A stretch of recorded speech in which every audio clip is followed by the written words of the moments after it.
नमस्कार, बहुत स्वागत आप सभी का आपके प्रोग्राम कहानी कुर्सी की। मैं हूं सौरभ शर्मा, आपके साथ हमारे मेहमान है राकेश शुक्ला जी, विजय त्रिवेदी जी, प्रोफेसर संगीत रागी जी, समीर चौगांवकर जी। बहुत बहुत स्वागत सर आप सभी का। बहुत सारी खबरें हमारे पास हैं। उत्तर प्रदेश में क्या अब अखिलेश यादव भी राम मंदिर जाएंगे? भी मैंने लगा दिया, गलत ही है क्योंकि भी लगाने वाले तो गए नहीं थे राहुल गांधी जी, लेकिन क्या वो जाएंगे? ये भी वैसी ही खबर आई, उनके एक सांसद ने बोला कि वो जाएंगे, आप चिंता मत कीजिए। टाइमलाइन भी दिया है, वो मैं आपको खबर बताऊंगा। शंकराचार्य जी वाले मामला जो है, अब यूपी सरकार बनाम शंकराचार्य जी से बढ़कर अब जगत गुरु बनाम शंकराचार्य हो गया। जगत गुरु जो है रामभद्राचार्य जी महाराज और शंकराचार्य अभिमुक्तेश्वरानंद जी, दोनों एक दूसरे के खिलाफ जो बातें कर रहे हैं वो मैं आपको बताऊंगा। मायावती जी के बारे में लगातार बात हो रही है कि यूपी चुनाव में 1 साल रह गया है, मायावती जी क्या दोबारा फिर से अब एक पार्टी को खड़ा कर रही हैं, उस पर गंभीरता से काम कर रही हैं। इसका एक ताजा उदाहरण और है, उसकी बात हम लोग करेंगे। 76 साल का उत्तर प्रदेश हो गया है आज सारे यूपी वासी हैं मेरे ख्याल में, कहीं ना कहीं यूपी से लिंक सबका ही है। मोदी जी ने उस पर ट्वीट किया। अमित शाह जी लखनऊ में आज एक कार्यक्रम वहां पर होने वाला है, उसकी बात करेंगे। बिहार में नीतीश कुमार के बेटे को मनाने के प्रयास हो रहे हैं, वीडियो पर, कैमरे पर। मान जाओ यार, आ जाओ राजनीति में, पिताजी देख रहे हैं, अब तुमको आना चाहिए। ऐसा हुआ कैमरे पर, वो मैं आपको दिखाऊंगा। लेकिन शुरुआत आज मैं एक ऐसी खबर से करने जा रहा हूं जो मुझे तो पढ़कर बहुत हैरानी हुई। आप खबर देखिएगा और आपको भी अगर लगे कि ये बात करने लायक बात है तो फिर मतलब मेरा आंकलन ठीक रहा। लखनऊ में एक बहुत बड़ा सरकारी अस्पताल है, किंग जॉर्ज मेडिकल कॉलेज। आप सब लोग जानते हैं इसको। अब ये क्यों सुर्खियों में था? दिसंबर में आपको मालूम है एक धर्मांतरण का मामला यहां सामने आया था कि एक मुस्लिम जूनियर रेजिडेंट डॉक्टर ने अपनी शादी की बात छिपाई, प्रेम प्रसंग किया एक हिंदू लड़की के साथ। उसको लड़की ने उस पर आरोप लगाया, वो भी डॉक्टर है, कि व्यभिचार किया गया उसके साथ, उसको फिजिकली यूज़ किया गया और उसके बाद फिर उस पर धर्म परिवर्तन का दबाव डाला गया। वो उस पर इनाम रखा गया, वो डॉक्टर फरार हो गया था, खैर वो पकड़ा गया, वो सब कुछ। ये सब इसी KJMU में हुआ और नाम भी सुनिएगा, king George medical college. King George को दफन हुए हो गई शताब्दियां, किंग जॉर्ज मेडिकल कॉलेज हमारे यहां चल रहा है अभी। अब यहां एक नया मामला आया और वाकई हैरान करने वाला। आप में से सभी लोग कभी ना कभी किसी काम के लिए किसी सरकारी अस्पताल में तो गए होंगे, मेडिकल कॉलेज सरकारी किसी गए होंगे। बड़े बड़े कैंपस होते हैं उसके, दिल्ली में जैसे एम्स है, बाकी और जगह हैं, बहुत बड़े बड़े कैंपस होते हैं। लेकिन आप यकीन करेंगे, किंग जॉर्ज मेडिकल कॉलेज के प्रशासन ने एक नोटिस निकाला और वो नोटिस क्या कह रहा है कि 15 दिन में कैंपस से अवैध मजारें हटाओ। तो किंग एक मेडिकल कॉलेज के कैंपस में मजार, चले मान लेते हैं, हो सकता है कहीं किसी ने कोई मजार बना दी हो। कितनी? 8। King George medical college campus में 8 मजारें हैं जिनको हटाने के लिए अब प्रशासन ने नोटिस निकाला है। हर मजार के बाहर जाकर के नोटिस लगा दिया। कैंपस के अंदर 8 मजारें कैसे बन गई, कैसे चल रही हैं, क्या काम है? मेडिकल कॉलेज है ये, 8 मजारें एक मेडिकल कॉलेज के अंदर। और अब हाँ सर, क्या में मेडिकल कॉलेज हो गया सर? है नहीं अजीब बात? एक मेडिकल कॉलेज कैंपस में 8 मजार कैसे भाई? और चली आ रही कब से? और अब हटाने का नोटिस दिया गया और ये कहा गया कि या तो खुद हटा लीजिए, नहीं तो फिर हमको जो है जबरन इस पर काम करना पड़ेगा, हम हटाएंगे, फिर उसका हर्जाना भी और उसकी कीमत भी आपसे वसूल करेंगे। तो ये प्रॉपर नोटिस 15 दिन का इसके अंदर टाइम दिया गया है कि 15 दिन में मजार संचालक खुद हटा लें, वरना विश्वविद्यालय प्रशासन जो है वो इस पर कार्रवाई करेगा। तो ये बड़ी अजीबोगरीब बात है कि ये हो क्या रहा है। ये सब सरकारी जमीनें, सरकारी इंस्टीट्यूट, सरकारी संस्थानों में क्या चल रहा था? ऐसे ही कोई आ जाएगा क्या, मजार बना के चला जाएगा क्या? मजार बनाना क्या 2 घंटे का काम है? अच्छा, अब उसमें यह भी कहा जा रहा है कि साहब हम ये इनकी वजह क्या बताएगी कि ये मजारें इतनी बन गई हैं और ऐसी ऐसी जगह बन गई हैं कि एम्बुलेंस रुक जाती है, हमारी एम्बुलेंस को रास्ता नहीं मिलता है, पार्किंग की परेशानी हो रही है। आज याद आ रहा है किसी को ये कि वहां जो है एम्बुलेंस के आने जाने में दिक्कत होती है। ये तो आप देख लीजिए, ये मजार है कि मस्जिद है, मतलब छोटा मोटा मामला नहीं है भाई। अच्छा, इस पर जो है प्रवक्ता जो है वहां के प्रोफेसर के सिंह, उनका बयान भी आया है। उन्होंने कहा है कि मुख्यमंत्री योगी आदित्यनाथ की मंशा के अनुरूप सारी सरकारी अस्पतालों को कट्टरपंथ और अवैध गतिविधियों का अड्डा नहीं बनने दिया जाएगा। इन अवैध ढांचों को ध्वस्त करने के लिए जिलाधिकारी और पुलिस आयुक्त से भी मदद मांगी गई है और 8 मजारों की हमने ऐसी पहचान की है। कमाल ही हो गया साहब। आप सुनिए जरा उनकी बात। ऐसा नहीं है कि पिछले 2-4 साल में किसी ने कर दिया हो, ये कम से कम 40 साल पुरानी है। और मैं स्पष्ट रूप से कहता हूं कि इच्छा शक्ति पहले नहीं थी। हम लोगों ने 1.5 साल से वाइस चांसलर में भी इच्छा शक्ति थी और सरकार में भी थी, जिसकी वजह से 3 बड़े कब्जे जो कभी कोई कल्पना नहीं कर सकता था हटाए गए। हमारे डॉक्टर भी उसमें घायल हुए, पत्थरबाजी हो गई थी, पत्थरबाजी हुई, हमारे डॉक्टर उसमें फंसे, उसमें घायल हुए, फिर भी हम लोगों ने उसको जज्बा दिखाते हुए खाली कराया। और ये भी जो है हम लोग खाली कराएंगे, पुलिस की मदद लेंगे। अब तो सरकार का ध्यान आ गया है, मुझे लगता है कि ये बहुत अच्छा मौका है कि इस तरह की सारी चीजों को हम साफ कर लें। खुद कह रहे हैं अब कि ये कोई 2-4 साल में नहीं बनी, 40 साल पुरानी मजारें चल रही हैं किंग जॉर्ज मेडिकल कॉलेज में। नाम पे तो मैं बाद में आता हूं, मजार कर क्या रही है मेडिकल कॉलेज कैंपस के अंदर, और 8 मजारें। प्रोफेसर साहब देखिए, मजार मेडिकल कॉलेज में हो, जंगल में हो, आपने उत्तराखंड के जो जंगल है उसमें हजारों मजारें थी, एक नहीं हजारों मजारें थी, छोटी छोटी जगह पर हजारों मजारें थी, उनको खाली कराया गया। और मैंने तो पत्र लिखा था सरकार के गवर्नर को कि पहला काम ये कीजिए कि इन सारी मजारों को जो अवैध है, यही तो लैंड जिहाद है, यही तो इस्लामिक जिहाद है। एक बनाए कोई बना लेगा, कोई मान लीजिए मैं कहता हूं साफ मन से किसी ने कोई एक नहीं मजार बनाया नहीं, मजार देखिए, मजार ऐसे नहीं बनाए जाते हैं। मजार कोई औलिया हो या कोई बहुत बड़ा कोई स्पिरिचुअल लीडर हो, वहां पर रहता हो और उसकी मृत्यु हो गई हो तो वहां पर मजार खड़ी कर दी जाती है। ऐसे कोई नहीं होता कि मजार जैसे मस्जिद हमको यहाँ पर बनाना है तो यहाँ पर मजार मस्जिद बना ली जाए, ऐसा नहीं होता है।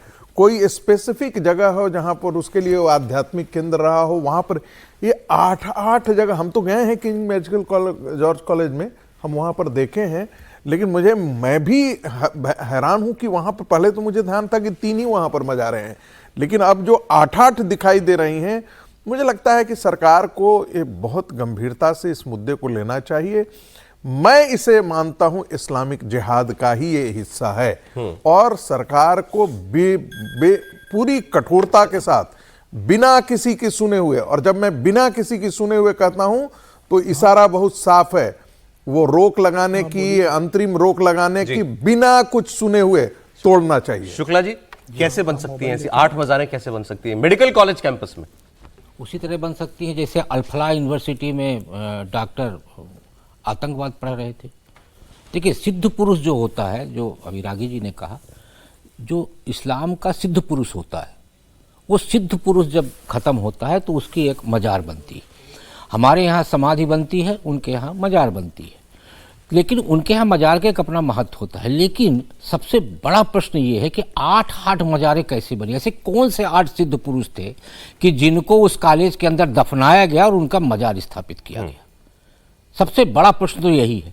और इतने समय में 8 यदि महापुरुष खत्म हुए, यानी सिद्ध पुरुष यदि खत्म हुए, तो उत्तर प्रदेश सरकार को पता ही नहीं चला कि सिद्ध पुरुष खत्म हो गए हैं, उनकी मजार बन गई है। उत्तर प्रदेश सरकार को पता ही नहीं है। खुद कह रहे हैं 40 साल से बनी हुई है, और 40 साल से बनी हुई है, तो यानी हम कहते हैं 60 साल के बीच में भी या 80 साल के बीच में भी हम मान ले कि 8 मजारों का निर्माण हुआ और 8 सिद्ध पुरुष खत्म हुए, तो सिद्ध पुरुष के निधन का या इंतकाल की सूचना तो सार्वजनिक होती है ना, एक बड़ी सूचना होती है उसमें। तो ऐसे कौन से सिद्ध पुरुष है जिनको गुप्त तरीके से दफना के मजार बना दिया गया? इसका मतलब यह हुआ कि वो एक अवैध मजार के रूप में स्थापना है वो, और एक तरह से वो जो आपने कल कहा था ना, अधिकार जताने का, तो अब उस यूनिवर्सिटी में इस्लामिक अधिकार को पुख्ता करने के लिए मजारों का निर्माण कराया गया और वो संख्या बढ़ के 8 कह रही है, प्रशासन कह रहा है कॉलेज का भी कि हम इसको हटाएंगे। पहले तो किंग जॉर्ज मेडिकल कॉलेज, हर जगह का नाम बदल गया, सब बदल गया। किंग जॉर्ज भारत में जिंदा है। हाँ, अरे इंग्लैंड वाले भूल गए किंग जॉर्ज को, हमारे किंग जॉर्ज यूनिवर्सिटी चल रही है साहब। 32 मेडिकल कॉलेज है king George medical college. Mumbai में भी है सर 5 मेडिकल कॉलेज है। मेन बॉम्बे में भाईकला में किंग जॉर्ज मेडिकल कॉलेज है, किंग जॉर्ज मेडिकल हॉस्पिटल है। भारत को डीकोलोनाइज पूरी जगह में अभी बहुत वक्त लगेगा। गजब बात है। अच्छा, जब हम एक मेडिकल कॉलेज के मतलब एक बात कर रहे हैं हायर एजुकेशन इंस्टीट्यूशन की, तो बहुत सारे व्यूअर्स ने, आप लोगों ने बोला कि एक मुद्दा छूटा जा रहा है, उस पर चर्चा नहीं हुई है, तो उस पर बात कीजिएगा। ये यूनिवर्सिटी ग्रांट्स कमीशन ने अभी जो एक नए रेगुलेशंस निकाले हैं 2026 के अंदर, जिसके अंदर इक्वल अपॉर्चुनिटी सेंटर बनाया जाएगा और इक्विटी कमेटी बनाई जाएगी, जिसके अंदर SC ST OBC महिला और पर्सन्स विद डिसेबिलिटीज, विकलांगों को, दिव्यांगों को प्रतिनिधित्व दिया जाना मैंडेटरी है।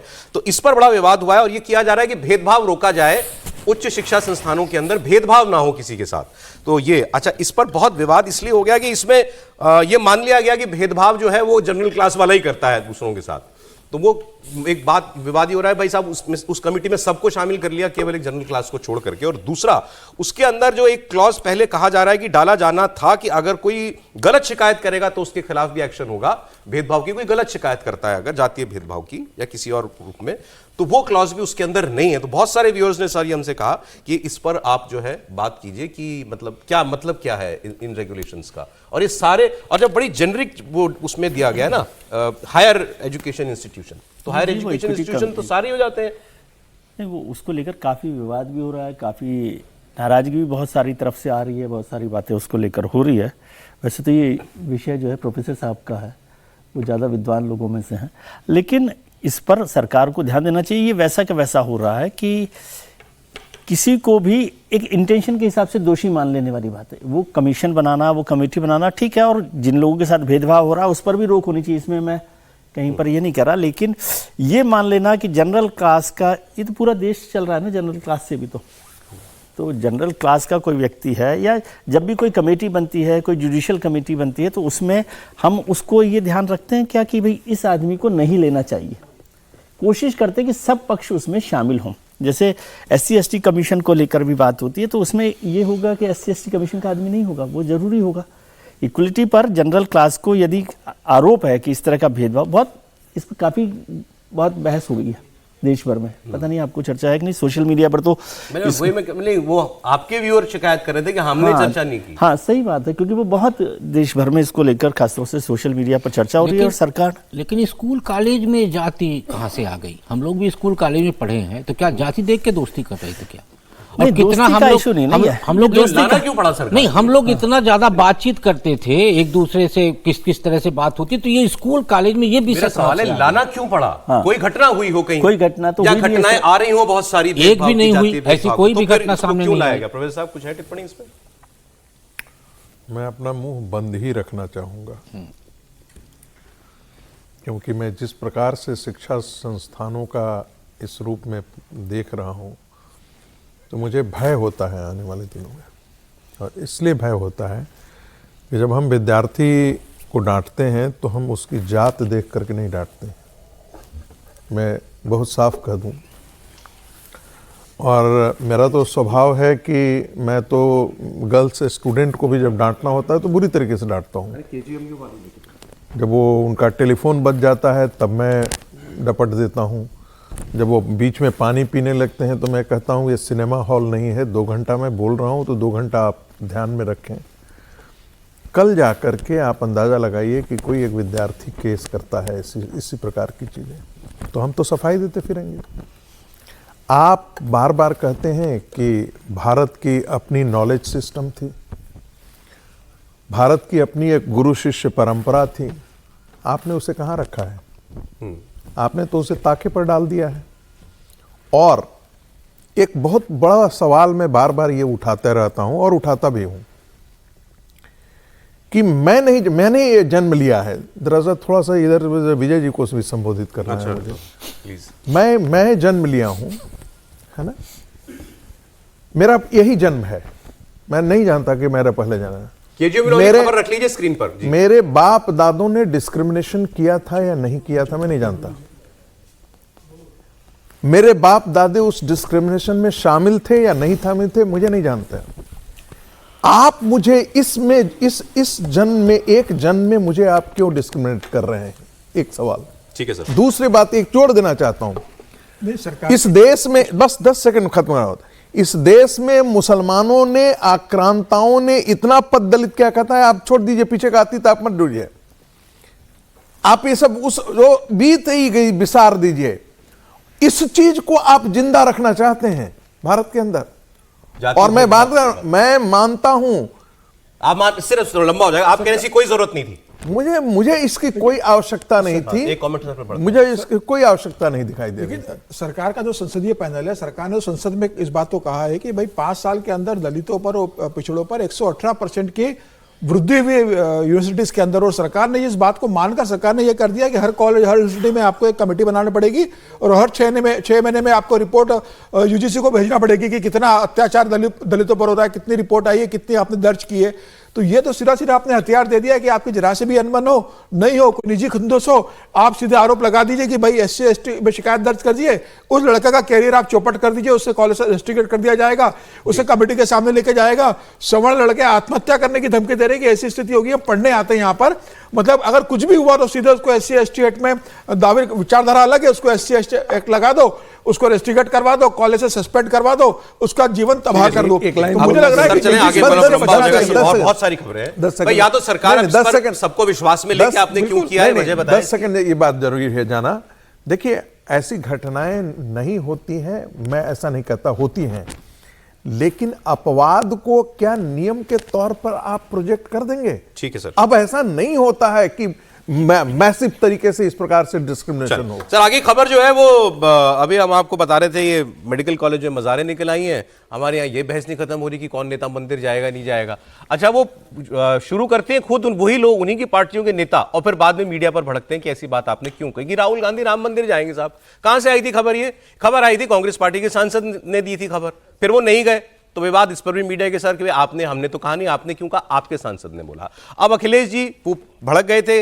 अभी कल ही हमने आपको दिखाया था, क्या आप जो है ओवैसी साहब के साथ गठबंधन करेंगे? ये भी इनके एक सांसद ने इशारा किया, मीडिया ने सवाल पूछ लिया तो रिपोर्टर को डपट दिया। अब आपके एक और सांसद ने, इनका नाम है, मैं नाम के साथ बताता हूं ताकि इसमें कोई कंफ्यूजन ना रहे, अखबार भी बता दूंगा कहेंगे तो, छपी हुई खबर है। रामलला के दर्शन के बाद चंदौली से सपा सांसद वीरेंद्र सिंह ने कहा कि अखिलेश यादव जी का संकल्प है कि वो महादेव जी का मंदिर बनवा रहे हैं वो मेरे ख्याल से इटावा में बनवा रहे हैं, तो केदारनाथ धाम जैसा। तो उन्होंने कहा कि मंदिर सावन मास तक बन जाएगा और इसके बाद वो अवश्य रामलला के दर्शन करने के लिए जाएंगे। अब ये बात वो कह रहे हैं। अच्छा, अखिलेश जी को आजकल बहुत चिंता भी हो रही है सनातन की, तो अब इसको नोट कर लें। अगर दोबारा ये सवाल गया अखिलेश जी के पास और फिर वो बिगड़े तो ये बता दिया जाए कि ये बात आप ही के सांसद ने कही थी। ये सर क्या प्रूव करता है शुक्ला जी कि ये दबाव इन पार्टियों के नेताओं पर है कि क्यों आप कन्नी काटे हुए हैं? तो बार बार जितनी बार उत्तर प्रदेश में इलेक्शन आएगा तो नहीं पूछा जाएगा राम मंदिर कौन गया कौन नहीं गया? नहीं, मुझे लगता है ये रणनीति है कि आप इस तरह के मुद्दे को फ्लोट करो तो जिससे हम ना तो हिंदुत्व से दूर दिखे और ना ही पास दिखें। तो ये फ्लोट कराया जाता है। फ्लोट कराने के बाद इसका क्या होता है कि जो हमारे प्रमुख नेता हैं अखिलेश जी, उस पर इनकार कर देते हैं। जैसे वो इनकार करते, क्योंकि कोई यदि चर्चा नहीं होगी तो हिंदुत्व दिखेगा नहीं, और हिंदुत्व के खिलाफ दिखने से ही उनको तो फायदा है ना। तो हिंदुत्व के खिलाफ दिखने के लिए पहले अपने नेता से बयान कह रहे हैं खबरें फ्लोट होती हैं ताकि फ्लोट होती हैं, इनको इनकार किया जा सके। यस, क्योंकि कोई जोड़ेगा नहीं ना हिंदुत्व के साथ। इनकार नहीं किया जा सके, उससे ये भी रहेगा कि भाई आप एंटी हिंदू नहीं है ना। नहीं, वो दूसरी बात कह रहे हैं नहीं, कि वो ये दोनों बातें मुसलमानों को जाए कि ये सवाल हुआ तो हमने मना कर दिया। मना कर दिया तो क्या है, आज की डेट में ये ना लगे कि हम नहीं जाने वाले थे। हाँ, हिंदू को भी ना लगे कि देखिए हम तो हिंदुत्व के भी पक्षधर हैं, और दूसरा मुसलमानों पे ये मैसेज नहीं जाने पाए, उनको ये मैसेज जाए कि नहीं हम हिंदुत्व के खिलाफ खड़े थे, खड़े हैं और खड़े रहेंगे। तो ये मैसेज करना उनकी बहुत बड़ा मतलब ये है, इसीलिए उनका सांसद कहता है। आप ये बताइए, क्या समाजवादी पार्टी के सांसद में इतनी हिम्मत है को बोले कि अखिलेश जी जाएंगे? क्या कांग्रेस के सांसद में इतनी हिम्मत है को बोले गांधी परिवार जाएगा? किस में हिम्मत है बताइए? किसी में हिम्मत नहीं है। ये करवाया जाता है जिससे हम हिंदुत्व के पास और दूर, वो जो आपको मेला में देखे होंगे ना, एक बैलून मिलता है रबड़ लगा हुआ, फेंकिए हाथ में ही आएगा। ये बिल्कुल पूरा मिला के चलिए, यही मुद्दा है इनका, फेंको और फिर लौट के हमारे हाथ में ही मुद्दा है। अरे वैसे जो हिंदुत्व में जो के मुद्दे पर जो हो रहा है अभी, तो वो खत्म ही नहीं होके दे रहा। प्रयागराज में आपको बताता हूं मैं, शंकराचार्य बनाम जगत गुरु अविमुक्तेश्वरानंद जी। अब कुछ लोग मुझ पर बिगड़ रहे हैं, आप शंकराचार्य जी क्यों कह रहे हैं बार बार जब सुप्रीम कोर्ट नहीं कह रहा है? भाई आप कह ही रहे थे अभी तक ना शंकराचार्य उनको। नहीं, शंकराचार्य है भी, शंकराचार्य तो भाई आप कहते हैं कि डिस्प्यूटेड शंकराचार्य बोलते हैं। क्या बोले तो फिर हम डिस्प्यूटेड शंकराचार्य शंकराचार्य क्यों बोले? डिस्प्यूटेड कहना है तो फिर शंकराचार्य मत कहिए। अविमुक्तेश्वरानंद जी बनाम स्वामी अविमुक्तेश्वरानंद जी बनाम राम भद्राचार्य जी महाराज। अभी वहां चल रहा है कि उनको स्नान में वो बग्गी पे जा रहे थे, रोक दिया, विवाद वो सब आप जानते हैं, नोटिसबाजी हो गई, कालनेमी कह दिया, योगी जी ने बिना नाम लिए, उप मुख्यमंत्री केशव मौर्य जी ने कह दिया कि भाई आपके चरणों में प्रणाम, भगवान शंकराचार्य जी स्नान कीजिए, विवाद खत्म कीजिए। तो वो बयान मेरे पास यहाँ नहीं है, किसी और चैनल को बोला, लेकिन मैं बताता हूँ आपको। उन्होंने कहा कि ये जो बात कह रहे हैं केशव मौर्य जी, हमको मनाने की बात कर रहे हैं, तो उनको लगा कि हमारे साथ कुछ गलत हुआ है, तभी तो वैसी भाषा वो कह रहे हैं हमारे लिए। उन्होंने कहा इनको तो मुख्यमंत्री होना चाहिए। और शंकराचार्य जी ने अभी मुक्तेश्वरानंद जी ने स्नान नहीं किया लेकिन बहती गंगा में हाथ धो लिया। गजब बात है ना, बिना स्नान किए हाथ धो लिए उन्होंने। ये इसमें तो आहुति डालोगे बाद में अपनी। तो उन्होंने कहा इनको तो मुख्यमंत्री होना चाहिए, इतना काबिल आदमी, इनको दिख रहा है हमारे साथ गलत हुआ है, और मुख्यमंत्री तो देखिए क्या क्या हमको कह रहे हैं। ये बात उन्होंने कही। हालांकि कल वो बीमार भी थे, उनको बुखार था बहुत तेज, खबर आई है। हाँ, और वो स्नान उन्होंने नहीं किया है अब। लेकिन रामभद्राचार्य जी ने पहले भी कहा था कि गलत इनके साथ नहीं हुआ, इन्होंने गलत किया जिद करके कि हम बग्गी से ही स्नान करने जाएंगे। उतर के जाना चाहिए था, पैदल कौन जाता है गंगा जी संगम तक, जो है बग्गी में पैदल ही जाके चलना पड़ता है। अब आज उन्होंने और आगे बात बढ़ा दी। उन्होंने कहा ये शंकराचार्य नहीं है, मैं शुरुआत से कह रहा हूं, जो व्यक्ति देश से धारा 370 खत्म करने की बात करे, जो बाला साहेब को जनाब कहे, वो व्यक्ति कैसे हो सकता है शंकराचार्य? उनमें आचार्य का कोई गुण ही नहीं है। ये रामभद्राचार्य जी कह रहे हैं, कभी कोई मुझ पर माना नहीं हो जाए। फिर आगे उन्होंने कहा इन पे तो राजद्रोह का मुकदमा होना चाहिए। अगर वो शंकराचार्य ही नहीं तो क्या करें उसको? जो शंकराचार्य ही नहीं है, अब कुंडली बोलूंगा तो बहुत बुरा लग जाएगा। जो कश्मीर में 370 धारा को वापस लाने की बात कर रहा हो, जो उद्धव ठाकरे को मुख्यमंत्री बनने की बात कर रहा हो,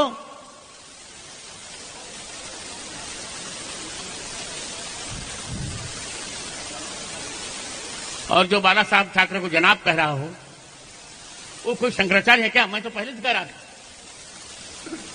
पहले ही दिन मैंने कह दिया ये शंकराचार्य नहीं है, इसमें आचार्यत्व का कोई गुण नहीं है। इस पर तो देशद्रोह का मुकदमा चलाना चाहिए। अच्छा, वो पहले ये भी कह चुके हैं रामभद्राचार्य जी कि हम तो जगत गुरु हैं, वो शंकराचार्य हम तो जगत गुरु हैं। अब बारी आई अभी मुक्तेश्वरानंद जी की। उन्होंने कहा पहली बात तो ये, अब ये देखिए पर्सनल हो गया, सब कितना पर्सनल होता जा रहा है सब धर्मगुरुओं के बीच में। उन्होंने कहा विकलांग व्यक्ति को संन्यास लेने की अनुमति ही नहीं है, तो कैसे जगत गुरु? ऐसा नहीं है कि पिछले 2-4 साल में किसी ने कर दिया हो, ये कम से कम 40 साल पुरानी है। और मैं स्पष्ट रूप से कहता हूं कि इच्छा शक्ति,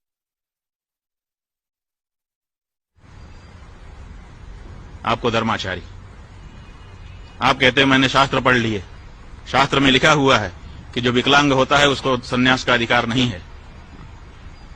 उसके बाद भी आप दंड लेकर के सन्यासी बन करके घूम रहे हो लोगों के सामने। क्या वो पंक्ति आपकी दृष्टि में कभी नहीं आई? अंग विकलः। आपको अगर शास्त्र पढ़े होते, आप कहते हैं सर्वस्य लोचनम शास्त्रम, बिल्कुल सही है। यस्य नास्त्यंध एव सः, आप इस पंक्ति का उद्धरण देते हो अपने वक्तव्य में। अब देखिए साहब कहां से कहां बात पहुंचती जा रही है। समीर जी, देखिए आदि शंकराचार्य ने 4 मठ स्थापित किए, चारों मठों में 4 शंकराचार्य बिठाए। और हिंदू धर्म में कोई व्यवस्था नहीं कि एक शंकराचार्य दूसरे शंकराचार्य को कह सके वो शंकराचार्य नहीं है। हिंदू धर्म में कोई एक धर्म ग्रंथ नहीं है। हिंदू धर्म का कोई ठेकेदार नहीं है कि वो ये कह सके कि कौन हिंदू है कौन नहीं है। हिंदू धर्म में किसी को अधिकार नहीं कि वो ये कह सके कि भैया ये शंकराचार्य नहीं है, ये शंकराचार्य है। मुझे लगता है कि इस तरीके से विवाद को देखे, अभी ज्योतिर्मठ के शंकराचार्य को कहा जा रहा है, तो आज जब विवाद हो गया उसके बाद उनके शंकराचार्य पे आप प्रश्न चिन्ह उठा रहे हो। जब अभी कुंभ हुआ था तब किसी ने नहीं कहा, तब उनको उतना ही सम्मान सत्कार दिया गया जितना बाकी शंकराचार्य को दिया गया। अब जो वो हिंदुस्तान में जो जहां जाते हैं मुक्तेश्वरानंद जी ने कह दिया, मैं बोलूं नहीं, ये तो विकलांग है, गलत है ना, नहीं कहना चाहिए था ना, गलत है ना। आरोप प्रत्यारोप तो लगा रहे हैं। और हिंदुस्तान में के अंदर आप संतों को ये मान रहे हो कि संत क्या मतलब इतने पवित्र हो गए कि वो जो इस तरीके से चीजों से परे हो गए। सारे संत जिस तरीके से मोह माया और में पड़े हुए हैं, जिस तरीके से अनाप शनाप संपत्ति बना रहे हैं, उन्हें अगर हम संत की पदवी पर बिठा रहे, उन्हें माने के ईश्वर के अवतार है, तो ये हम लोगों की बेवकूफी है। आपस के अंदर स्वार्थ में प्रतिस्पर्धा चल रही है, कौन किससे बड़ा कौन किससे छोटा, कौन सरकार का करीबी कौन सरकार का दुश्मन, कौन हिंदू धर्म का ठेकेदार, संतों ने भी अपने अपने पक्ष ले लिए, कौन राष्ट्रभक्त कौन देशद्रोही, कौन तय करेगा? ये संत तय करेंगे। कुछ इस तरफ आ गए जो कह रहे नहीं शंकराचार्य नहीं, बंटवारा हो गया ना, हिंदू धर्म के अंदर बंटवारा हो गया। धीरेन्द्र शास्त्री जी ने जो कल कहा कि भैया सब हिंदू धर्म के हो, आपस में लड़ो मत, बंटवारा करो मत, आपस में मिल बैठकर मामले धीरेश को शास्त्री निपटाओ। जी तो रामभद्राचार्य जी के चरणों में बैठे हुए थे जब वो ये बात करे, तो तो उनके लेकिन गुरु हैं कल वो। कल उन्होंने ये कहा ना कि भाई दोनों पक्ष मिलकर बैठे बात करें और मामले को निपटाएं। तो अपने आज गुरु जी को थोड़ी कह सकते हैं वो ये बात। उन्होंने इनको नहीं कहा, लेकिन उन्होंने ये जो तय कहा कि जो करेंगे। प्रशासन बनाम अभय मुक्तेश्वराम का जो विवाद चल रहा है चलेगा। उसको लेकर कहा। तो मुझे लग रहा है कि भाई ये विवाद को निपटाया जाना चाहिए। लाइन एक समाज में, एक धर्म में, एक संस्था में, एक संत लोग इस तरह से बात करेंगे एक लाइन तो आपको आप बोलना अपने सेवकों को क्या संदेश देंगे? एक लाइन। देखिए, हिंदू धर्म में सबको ये आज़ादी है कि ये कहे कि ये शंकराचार्य नहीं है, ये शंकराचार्य के लायक नहीं है, ये शंकराचार्य संत की वाणी इनके मुख से निकलती नहीं है जी। वो एक लठैत की तरह हमेशा भाषा का यूज करते हैं। तो ऐसे लोगों को कैसे शंकराचार्य के रूप में ये कहा जाए? जो ये कहे कि योगी जो है वो हुमायूं का बेटा अकबर लगता है, जो वाकई वो ठीक है योगी सर। जी ने से कहा 370 के बारे में जो बात कहे, जो आदमी अतीक अहमद के पक्ष में बात करे वो इस देश का शंकराचार्य और हिंदुओं को अब कम से कौन कम तय दिशा करेगा देने सर वाला ये? तो नहीं हो कौन सकता। तय करेगा? नहीं, आपको नहीं भा रहे, किसी हम को भा बोलने रहे का हैं। अधिकारी हैं भाई, हम नहीं तय कर रहे हैं, लेकिन वो भी अपने आप को शंकराचार्य करते चलें, हैं, घोषित एक ब्रेक ले लेते हैं। शंकराचार्य। बिहार की आपको एक इंटरेस्टिंग खबर में दिखाता हूं। बिहार में चुनाव हो गया, लेकिन नीतीश कुमार जी कहीं ज्यादा कुछ बोल नहीं रहे। अभी मैं एक खबर भी पढ़ रहा था कहीं कि नीतीश जी की चुप्पी टूटने का इंतजार है। मतलब क्या मतलब, कुछ अभी क्लियर नहीं हो रही बात। वो क्या कुछ नेतृत्व परिवर्तन को लेकर के बात होने वाली है वहां पर, या उनके बेटे को पॉलिटिक्स में लेकर के आने की बात हो रही है। अभी एक तस्वीर आई कल, हुआ ये कि निशांत जो है, निशांत अपना पॉलिटिकल डेब्यू कब करेंगे ये तो सवाल 10 साल से जिंदा है, कम से कम 10 नामी मानी तो 5 साल से तो पिछले चल ही रहे हैं। अब एक बार फिर से उनकी राजनीति में आने की बात जो है फिर तेज हो गई। जेडीयू के नेता निशांत को मना रहे थे, केंद्रीय मंत्री लल्लन सिंह, नीतीश कुमार और निशांत को मना रहे थे। वीडियो में आप देखेंगे। अभी कल जेडीयू के दफ्तर में सरस्वती पूजा में पहुंचे थे निशांत, तो घर नहीं था पिताजी का, दफ्तर था, जेडीयू के पार्टी कार्यालय में आए थे। और नीतीश कुमार ने जब निशांत को देखा उनको, तो पहले बोले कि अरे तुम कब आए? तो इसके बाद लल्लन सिंह के कंधे पर हाथ रखते हुए निशांत ने कुछ कहा। फिर लल्लन सिंह बोले कि आप मान जाइए। फिर पार्टी के एक नेता, प्रदेश महासचिव है छोटू सिंह, उन्होंने भी कहा कि बोल दीजिए कि अब बनेंगे। सुना आप, क्योंकि भीड़ में बात हो रही है, तो एक कह रहे हैं, लल्लन सिंह कह रहे हैं अब आप मान जाइए, और दूसरे नेता कह रहे हैं कि अब आप बोल दीजिए कि हम बनेंगे। क्या बनेंगे भाई? मंत्री बनेंगे, मुख्यमंत्री बनेंगे, उप मुख्यमंत्री बनेंगे, लेकिन कुछ तो बनाने की बात चल रही है। तो ये दो तस्वीरें जरा आप एक बार देख लीजिए और सुनिएगा भी ध्यान से।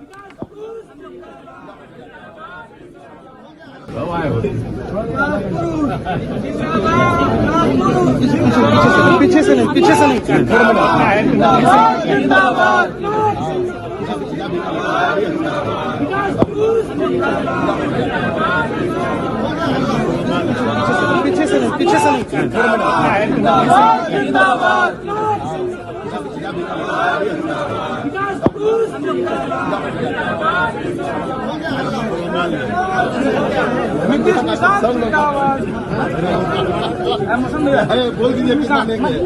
बोल दीजिए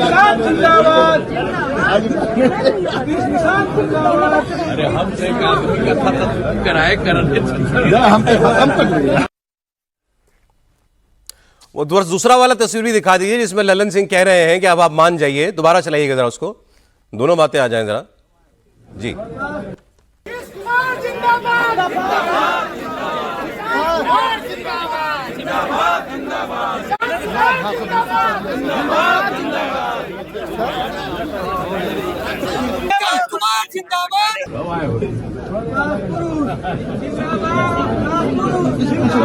पीछे से नहीं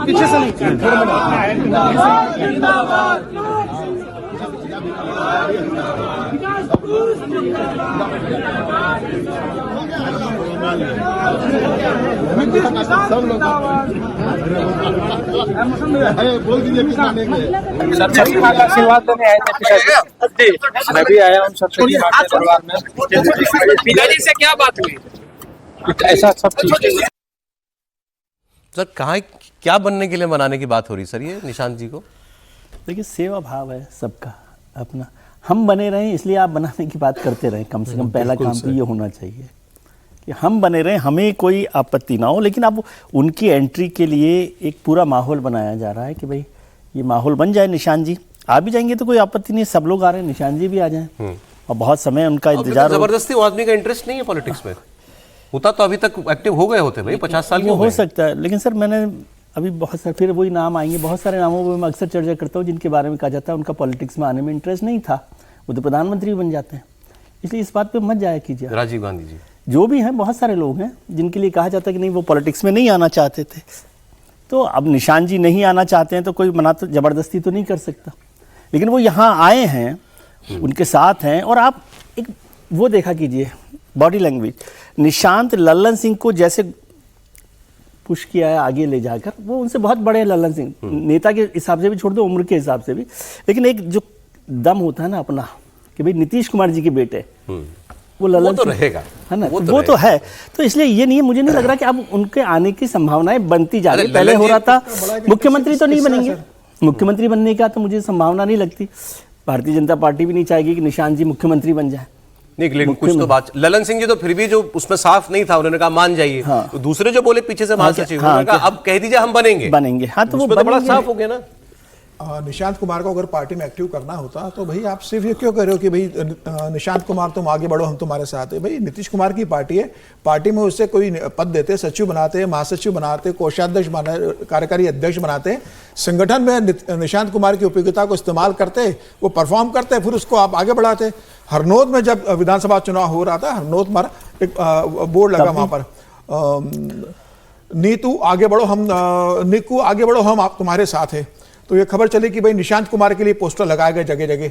नीतीश कुमार के पास एक खबर पहुंची, नीतीश कुमार ने जिस व्यक्ति ने पोस्टर लगाया था उसको बुलाया और उसको डांटा कि भाई ये निशांत कुमार का नीकू करके पोस्टर क्यों लगाया आपने राजनीति सक्रिय करने का। तो उसने कहा सर ये तो मैंने निशांत कुमार का ही नहीं, तो मैंने आपका लगाया, आप भी तो नीकू है, नीतीश कुमार है, तो मैंने आगे लगाया, लोग निशांत कुमार के लिए कर रहे हैं। तो नीतीश कुमार ये बोले तो नीतीश बोले अब मैं कितना आगे बढ़ूंगा, अब तो इतना आगे आ गया हूं। लेकिन ये इंटरेस्टिंग डेवलपमेंट मुझे लग रहा है, और हो सकता है राज्यसभा भी पार्टी आप ये क्यों कह रहे हो कि रास्ता बन रहा है। और ये देखिए राज्यसभा भी जा सकते हैं, नारे लगे, नीतीश कुमार की मौजूदगी में नारे लग रहे, निशांत कुमार तुम आगे बढ़ो हम तुम्हारे साथ, ये एक बड़ी बात है। दूसरा, आप जब कहा जा रहा है कि मान जाइए, तो मतलब नीतीश कुमार भी सहमति दे चुके हैं और वही नहीं मान रहे, इसका मतलब तो यही है ना, नीतीश कुमार के सामने अगर उनसे कहा जा रहा है कि आप मानिए, थोड़े से समय की वो है। दरअसल नीतीश कुमार जी को पता है कि यदि हमें बाहर करना है तो निशांत को अंदर लाना होगा, इसीलिए नीतीश कुमार देखे सिर्फ मुस्कुरा रहे हैं। वैसे सर वो सिर्फ मुस्कुराते ही हैं। उनके बारे में ये भी कहा जाता है कि वो जो निर्णय करते हैं तो दाहिने हाथ को बाएं हाथ को पता नहीं होता, इसलिए नीतीश कुमार जी जानते हैं कि निशांत के आते ही हमें बाहर ले भेजने की एक व्यवस्था कर दी जाएगी। इसलिए अभी और पैरवी करने वाले कौन लोग हैं, वो ललन सिंह हैं, जो ललन सिंह संदिग्ध हुए थे तो उनको अध्यक्ष का पद से हटा दिया था नीतीश कुमार जी ने, और फिर खुद अध्यक्ष बन गए थे। आज भले ही वो चले गए थे, वो अब आने वाले कह रहे हैं आरसीपी सिंह, वही हम बोल रहे हैं ना। तो आज आप देखिए सारा चक्रव्यूह जो जा रहा है वो कुल मिला के आप बाहर जाओ तो इनको अंदर ला के अभी नंबर 2 के जितने नेता हैं जेडीयू में, वो चाहते हैं कि नीतीश जी चले जाएं। हाँ, यही मतलब हुआ ना। बिल्कुल। अच्छा सर, आप पूछ कर रहे थे। मैं इससे सहमत नहीं हूं, और कि निशांत को लाने का मतलब है नीतीश की विदाई वहां से। भारतीय जनता पार्टी इसे देख रही है कि नीतीश कितना अक्षम हो जाते हैं, तो उसके बाद भारतीय जनता पार्टी के अपने मुख्यमंत्री की संभावनाएं बलवती हो जाएंगी। यदि निशांत आ जाते हैं तो पार्टी कितना आगे बढ़ती है, कितना नहीं आगे बढ़ती है, ये गौण प्रश्न हो जाएगा। लेकिन जैसे कांग्रेस जिंदा है, कांग्रेस की लगभग राजनीतिक 13वीं हो चुकी है, इसके बावजूद भी कांग्रेस जिंदा है जी, वैसे ही ये पार्टी जो है वो जिंदा रह जाएगी और भारतीय जनता पार्टी के लिए मुश्किलें हो जाएंगी। आगे चलता हूं मैं, बस आपको कांग्रेस की बात छेड़ती खबर भी बता देता हूं मैं। 6 विधायक जीत के आए थे कांग्रेस पार्टी के, खबर थी कि सारे 6 के 6 इतने नाराज थे कि अब दूसरी पार्टी में जाने का मन बना लिया था। मतलब कांग्रेस पार्टी टूटने नहीं वाली थी, शिफ्ट हो खत्म होने वाली थी। कल इन सारे विधायकों की दिल्ली में खड़गे साहब से मुलाकात कराई गई है, तब जाके थोड़ी शांति बनी है। ये खबर मैं बता दूं, छपी हुई खबरें अखबारों में। केरल की मैं बात करता हूं। कल प्रधानमंत्री तमिलनाडु और केरल के दौरे पर थे और दोनों जगह बहुत इंपॉर्टेंट डेवलपमेंट्स हुई हैं। प्रधानमंत्री का एक बयान बहुत चर्चा में है, कल से बहुत वायरल है। पहले एक तस्वीर फिर बयान दिखाऊंगा आपको। तिरुवनंतपुरम में बीजेपी का मेयर बना है पहली बार। इसको एक ऐतिहासिक घटना के तौर पर देखा जा रहा है राज्य में बीजेपी के बढ़ते कदमों को देखते हुए। अब तस्वीर पहले आप ये देखिएगा कि उस मेयर से कैसे मिले मोदी, किस तरीके से उन्होंने जो है मुलाकात की। ये वो सज्जन है जरा फुल स्क्रीन ले लीजिए। ये देखिए, ये जो शाबाशी थी ना, ये आम शाबाशी नहीं थी। एक मेयर बनने पर ऐसा जोश दिख रहा है आपको केरल में प्रधानमंत्री की मौजूदगी में। मोदी जी के लिए मेयर क्या चीज है, लेकिन पहली वो जैसी थपकी उनको मिली है, इसका मतलब है वो कह रहे हैं तुमने कमाल कर दिया, ये कारनामा हुआ है। फिर आगे इनका नाम है वीवी राजेश। ये तस्वीर आपने देखी। फिर मोदी जी ने कही दूसरी बात जो बनी है बड़ी बात। उन्होंने कहा कि आपको ये छोटी घटना लगती होगी, गुजरात में 30 साल से बीजेपी है, 30 इयर्स। 95 में एक बार सरकार बन गई थी और उसके बाद 98 से लगातार चल रही है। 1987 का जिक्र किया गुजरात। हाँ, तो उन्होंने कहा गुजरात में हमारी शुरुआत ऐसे ही एक मेयर बनाने से हुई थी। 1987 में हमने अहमदाबाद म्युनिसिपल कॉर्पोरेशन का चुनाव जीता था और अपना मेयर बनाया था। ये 87 की घटना है। 95 में बीजेपी पूर्ण बहुमत से सत्ता में आ गई, 8 साल में फुल मेजॉरिटी के साथ पावर में आई थी और तब से कहीं गई नहीं है। तो उन्होंने कहा ये याद रखिएगा जो मैं आज कह के जा रहा हूं आपसे कि गुजरात होगा केरल के अंदर। उनको शायद आज मेरी बात गले नहीं उतरेगी, लेकिन मैं आपको बड़ी मजबूती के साथ, तथ्य और तर्क के साथ मेरी इस बात की ताकत क्या है वो बताना चाहता हूं। 1987 के पहले गुजरात में बीजेपी एक हाशिए की पार्टी थी, अखबार में 2 लाइन भी नहीं छपती थी।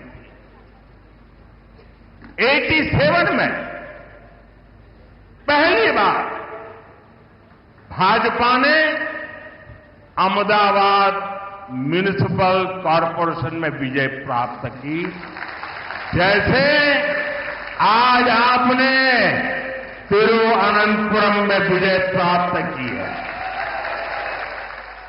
और वहीं से गुजरात में जो सिलसिला चला, लोगों ने हमारे काम को देखा, हमारे आचरण को परखा और उसका परिणाम है कि आज पिछले कई दशकों से वहां की जनता ने हमें सेवा का मौका दिया था। शुरुआत अभी होना है चुनाव इसी साल, अभी कुछ महीनों में केरल के अंदर भी। और याद कीजिए अमित शाह कहे थे कुछ दिनों पहले, तो क्या कहा था, हम 20% वोट ला चुके हैं 2024 के चुनाव में और 20% से 40% जाने में हमें 5 साल नहीं लगेंगे। मोदी जी ने उसी बात को जो है आगे बढ़ाया। समीर जी ने उस दिन चर्चा में बहुत सारा डेटा भी दिया था, तो प्रधानमंत्री ने तो लगभग कह ही दिया कि भाई मेयर बना के हम मुख्यमंत्री बनाते हैं। नहीं, निश्चित रूप से एक बहुत बड़ा अचीवमेंट है भारतीय जनता पार्टी का कि भारतीय जनता पार्टी ने वहां पर अपना एक मेयर बनाया जिस राज्य में आपका एक भी एमएलए नहीं है। ठीक है, केरल से भारतीय जनता पार्टी का एक सांसद है, 2024 में त्रिशूर सीट भारतीय जनता पार्टी ने जीती थी, अभी एक भी विधायक नहीं। लेकिन जिस तरीके से भारतीय जनता पार्टी का संगठन वहां काम कर रहा है, जिस तरीके से राष्ट्रीय सहयोग संघ वहां पर जमीनी स्तर पर काम कर रहा है, और प्रधानमंत्री मोदी को लग रहा है कि जो केरल की राजनीति जो हमेशा से एलडीएफ और यूडीएफ के बीच में लगातार बटी रही है कि भाई कांग्रेस के नेतृत्व में यूडीएफ और कम्युनिस्टों को नेतृत्व में एलडीएफ के बीच में सत्ता का हस्तांतरण होता रहा है। हालांकि 10 साल से लगातार वहां पर एलडीएफ की सरकार है और इस बार राहुल गांधी को लग रहा है।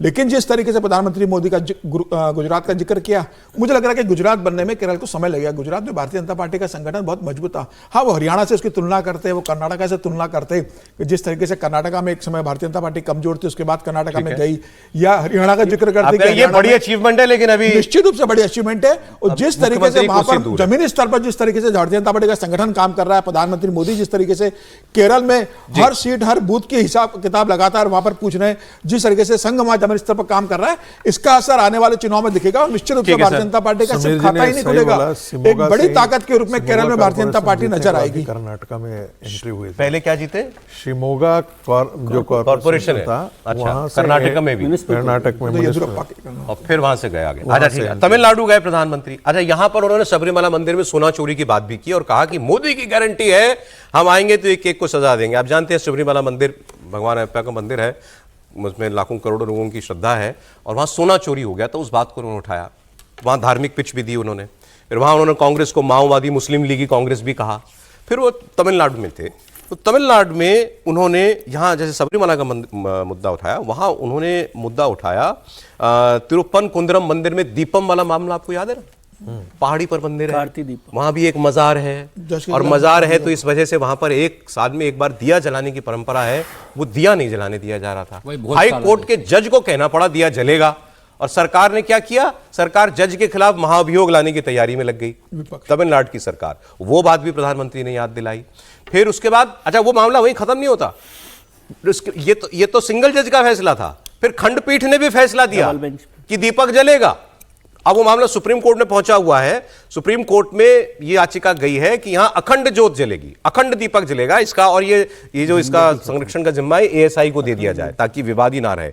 एएसआई के नियंत्रण में जाए ये मंदिर, और यहां फिर अखंड दीप जले। सुप्रीम कोर्ट ने उस पर नोटिस इशू कर दिए हैं, तो मामला वहां तक चला गया। लेकिन मोदी जी ने तमिलनाडु में जाकर हिंदुत्व मंदिर की बात की है।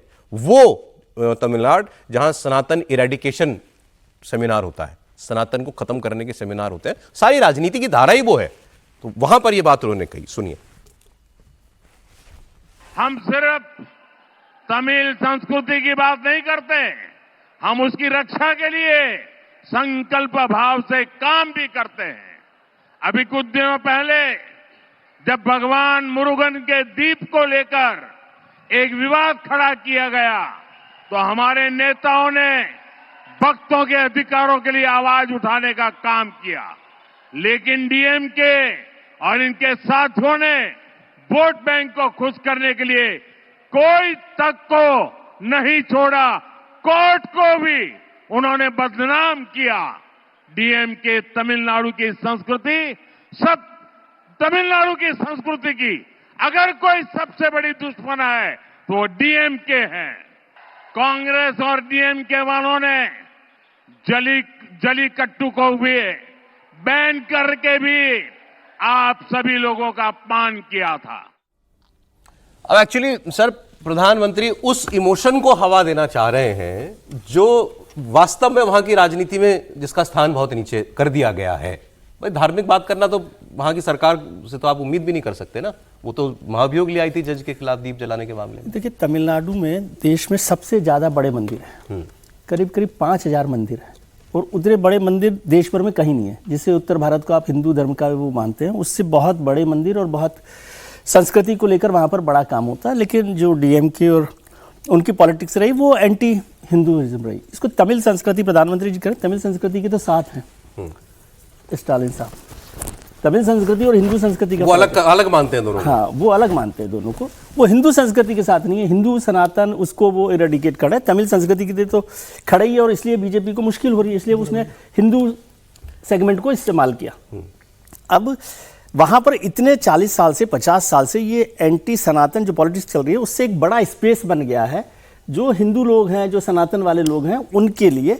तो उसका इस्तेमाल किया जा सकता है, उसको यूज किया जा सकता है। ये बहुत बड़ा स्पेस, खाली स्पेस पड़ा हुआ है। कांग्रेस ने ये कभी हिम्मत नहीं की।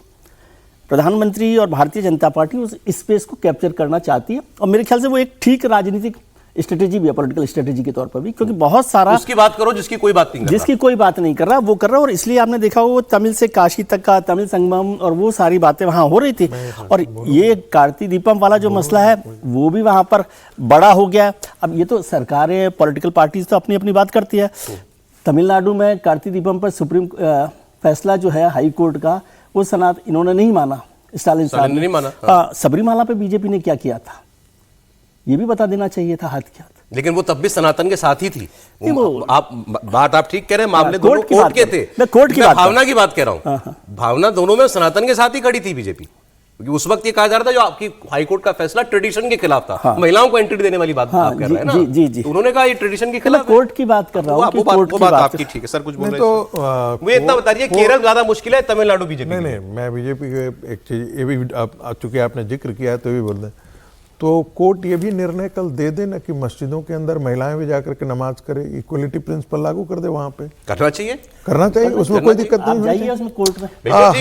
कॉग्निजेंस क्यों नहीं ले लेती है?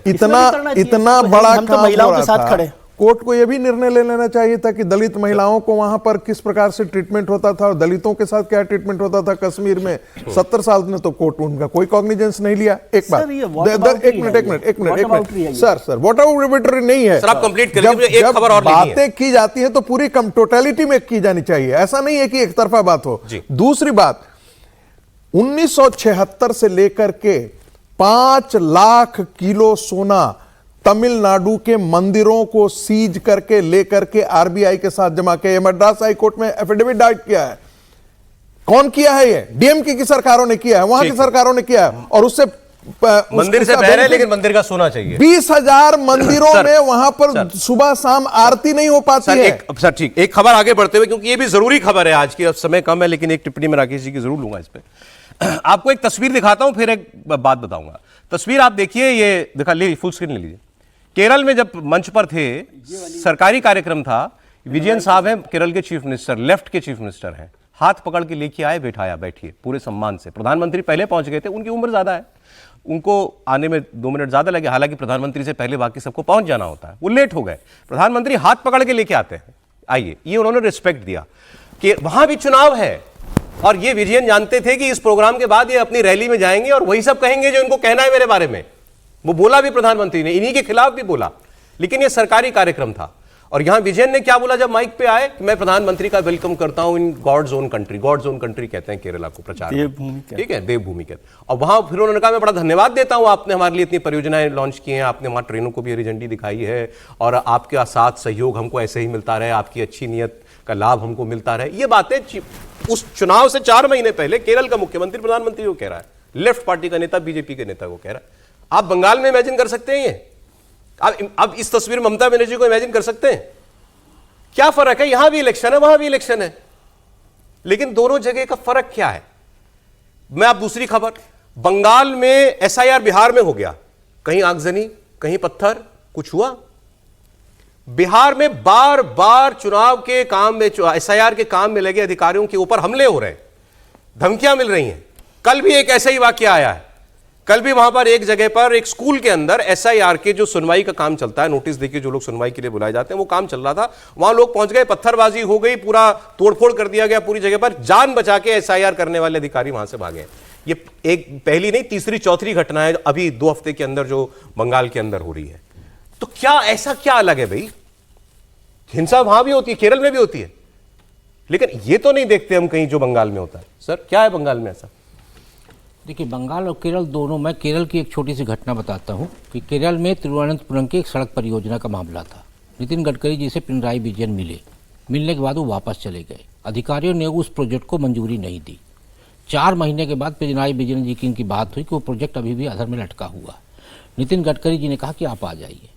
पिनराई विजयन, नितिन गडकरी जी की मीटिंग हुई, एक टनल का मामला था, एक सड़क का मामला था, शायद वो रिंग रोड या बाईपास का मामला था।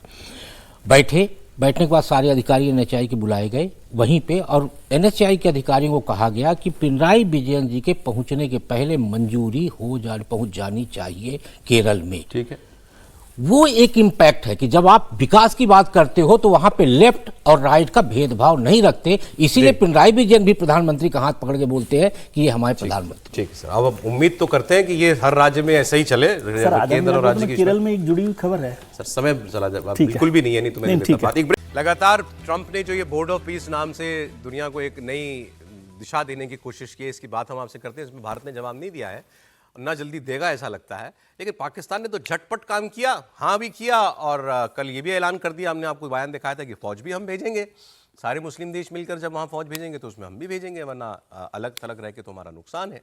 लेकिन नुकसान तो हो गया। ट्रंप की चापलूसी के चक्कर में अपने देश में जो माहौल पैदा कर लिया है वासिम मुनीर और शहबाज शरीफ की सरकार ने, वो उसका आप आलम देखिए जरा। पाकिस्तान में सब तबके, मतलब हर छोटे से बड़ा आदमी सरकार को और आसिम मुनीर को कोस रहा है।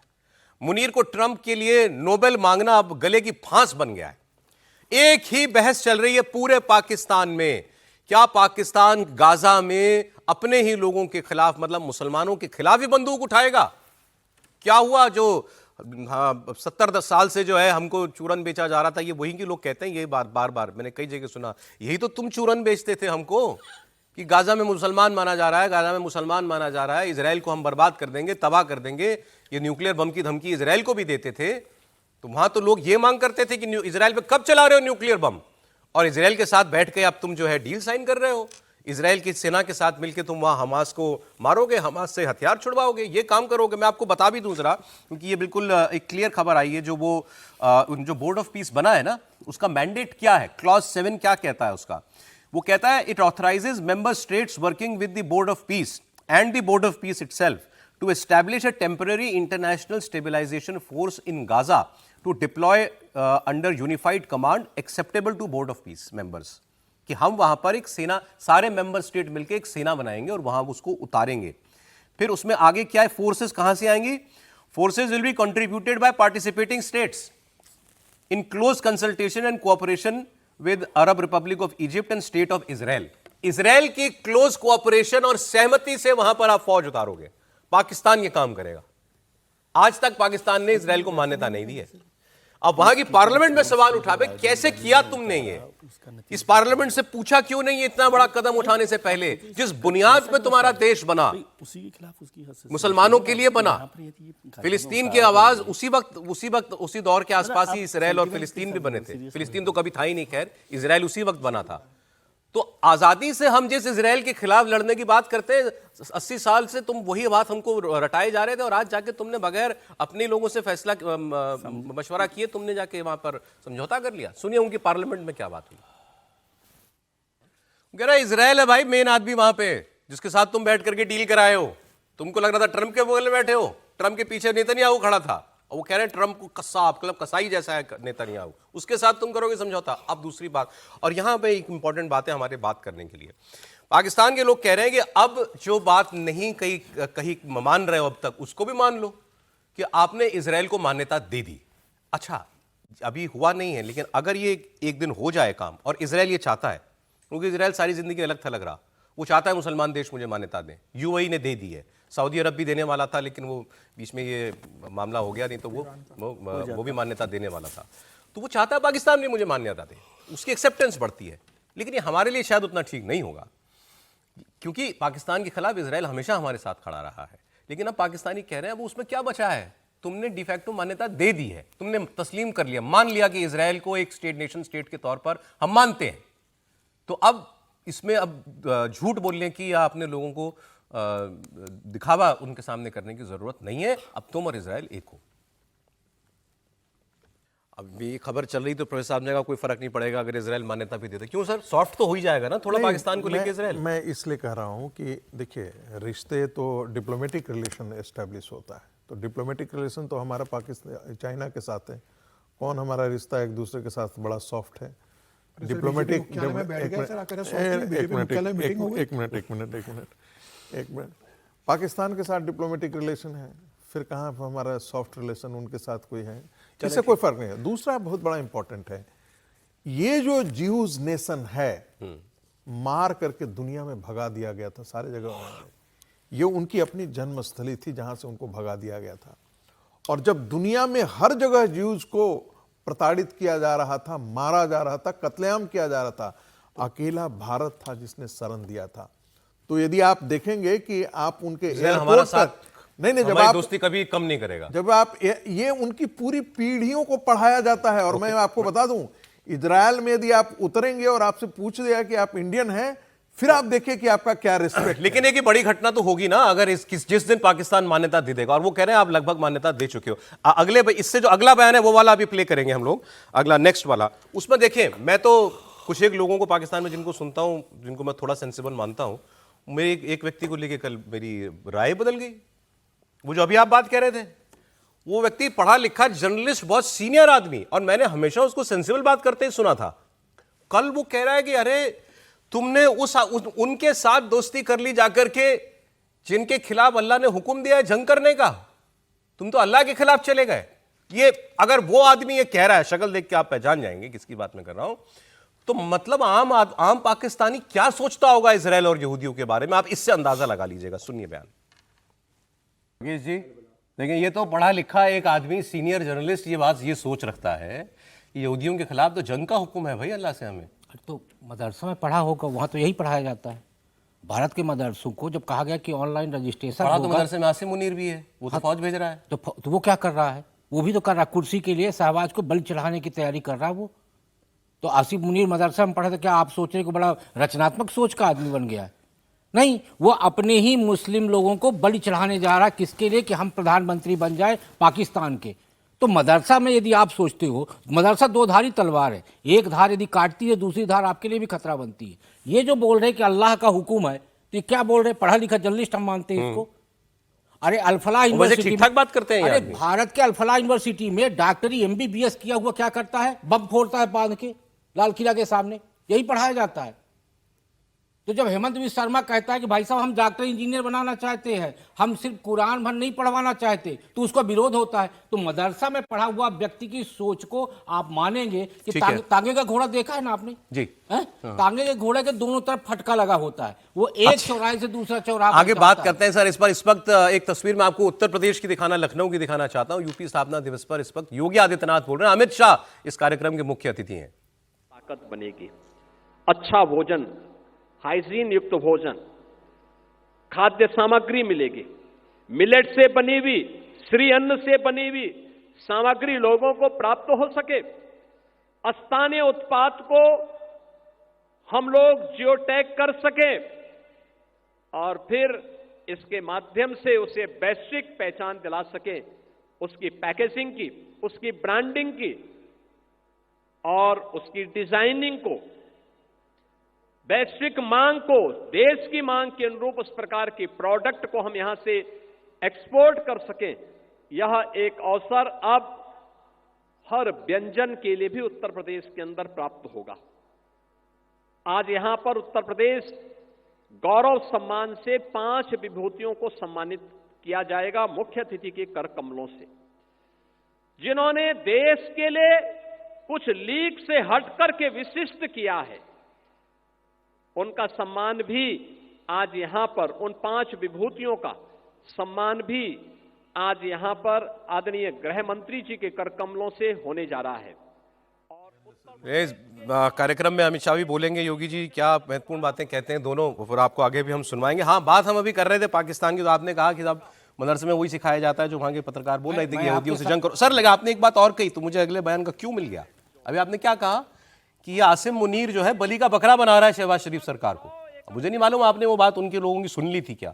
ये सेम बात कल पाकिस्तान की सेना ने एक प्रेस कॉन्फ्रेंस की, वही DG ISPR जो आते हैं वही आए और उनसे सवाल हुआ कि साहब आपने ये बोर्ड ऑफ पीस साइन कर दिया। बोला हमने नहीं किया, ये सरकार ने किया, ये सरकार का फैसला है। अरे आसिम मुनीर को तो साथ, मतलब सॉरी, आसिम मुनीर तो साथ लेके गया था शहबाज शरीफ को वहां पे। आसिम मुनीर सामने बैठा था, वो दिखा रहे थे इशारे से शहबाज शरीफ, वो देखो वो बैठा है फील्ड मार्शल हमारा। तो फैसला कैसे हो गया? ये सारा टोपी ट्रांसफर वहां की सेना ने बड़ी शातिराना तरीके से सरकार के ऊपर डाल दिया। ये तो सरकार का फैसला है, हमारे काम नहीं है। फिर आप फौज भेजेंगे क्या, ये सवाल हुआ उनसे। ये भी सरकार का फैसला होगा, सरकार तय करेगी हम फौज भेजेंगे कि नहीं। अरे वो अपने जूते के फीते नहीं मान सकता आसिम मुनीर से पूछे बगैर। आप कह रहे हो कि वो गाजा में फौज भेजने का फैसला शहबाज शरीफ कर लेगा।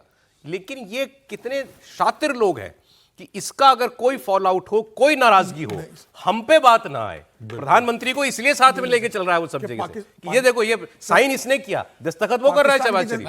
मैं तो देखो भी नहीं, सर बयान सुना दूं मैं, एक पत्रकार ने बताया। पाकिस्तान की जनता इतनी बेवकूफ है क्या कि वो इस सुन बात लेते को एक बार सुन के समझेगी? आता हूं सर। ये अच्छा, अभी आप कह रहे थे कि पाकिस्तान की जनता इतनी बेवकूफ है कि इस बात को मान लेगी, तो मतलब क्या, लेकिन ऑफिशियल स्टैंड यही है। ये सबको पता है दुनिया में कि आसिम मुनीर कितना पावरफुल है और वहां के प्रधानमंत्री कितने कठपुतली है। कल जब साइन होता है उसके बाद आसिम मुनीर बधाई देते हैं ट्रंप को कि पाकिस्तान इसमें शामिल हो गया। क्या पाकिस्तान इस बात को जानती नहीं है जनता? ट्रंप को ही तो नोबेल पीस प्राइज के नॉमिनेट आसिम मुनीर करते हैं। आसिम मुनीर तो अमेरिका जाके कहते हैं कि हम आपके साथ हैं, आप कहेंगे तो हम वहां पे सेना भेजेंगे। तो आसिम मुनीर की तो सहमति इसके अंदर है।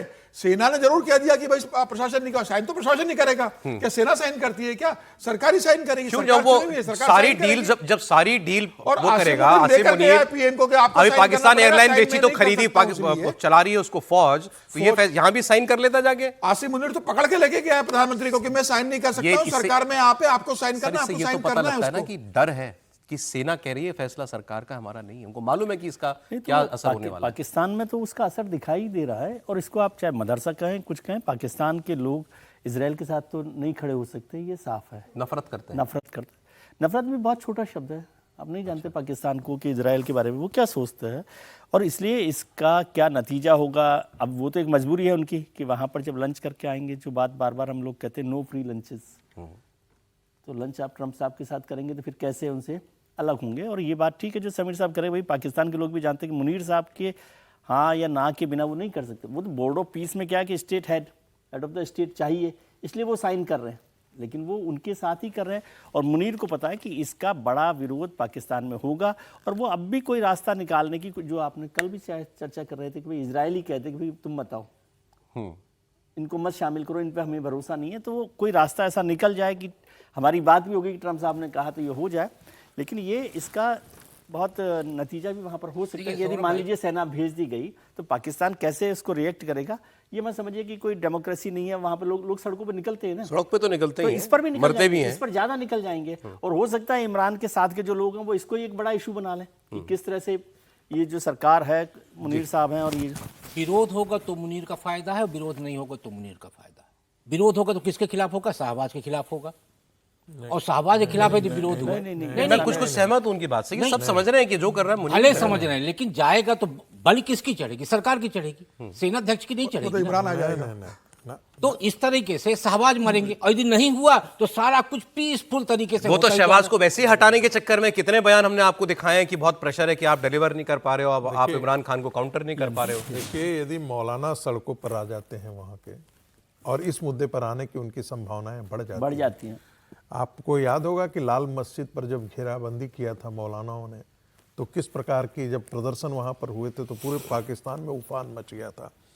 यदि मौलानाए इजराइल के मामले पे ये इस्लाम का मामला हो जाता है, ये फिर पाकिस्तान और सऊदी अरब और ये नहीं रह जाता है, ये पूरे इस्लाम के प्रतीक का मामला बन जाता है जी। और ऐसी स्थिति में पूरा इस्लाम, यदि पूरा का पूरा पाकिस्तान यदि सड़कों पर आ जाता है, आज के दिन में सेना के समर्थन के साथ कोई नहीं है, सेना को कोई समर्थन नहीं कर रहा है पाकिस्तान में। ठीक है, यदि कोई है शहबाज शरीफ के तो उनके अपने पार्टी के काडर होंगे, वो सीधा चैलेंज यहाँ से सेना के साथ कोई खड़ा नहीं है पाकिस्तान में जनता। एक अजीब और गरीब बात मुझे पता चली, हमारे यहाँ विदेश में जब प्रधानमंत्री जाते हैं, पहले हमारे यहाँ ऐसा होता था कि बताएंगे सर लोग ज़्यादा आपको, मोदी सरकार आने से पहले 2014 में कि जर्नलिस्ट भी जो है वो प्रधानमंत्री के जहाज़ में जाते थे, है ना सर? ऐसा है, उनको रहने का इंतजाम वगैरह सब रहने की व्यवस्था मीडिया संस्थान करते थे, बाकी आने जाने और बाकी सारी व्यवस्थाएं सारी व्यवस्था सरकार करती है। तो ये आए, मोदी जी आए तो उन्होंने ये बंद कर दिया, भाई मीडिया वाले तुमको जाना है कवरेज करने के लिए तो आप अपने खर्चे में जाइए आइए, कोई प्रधानमंत्री के जहाज़ में नहीं चलता।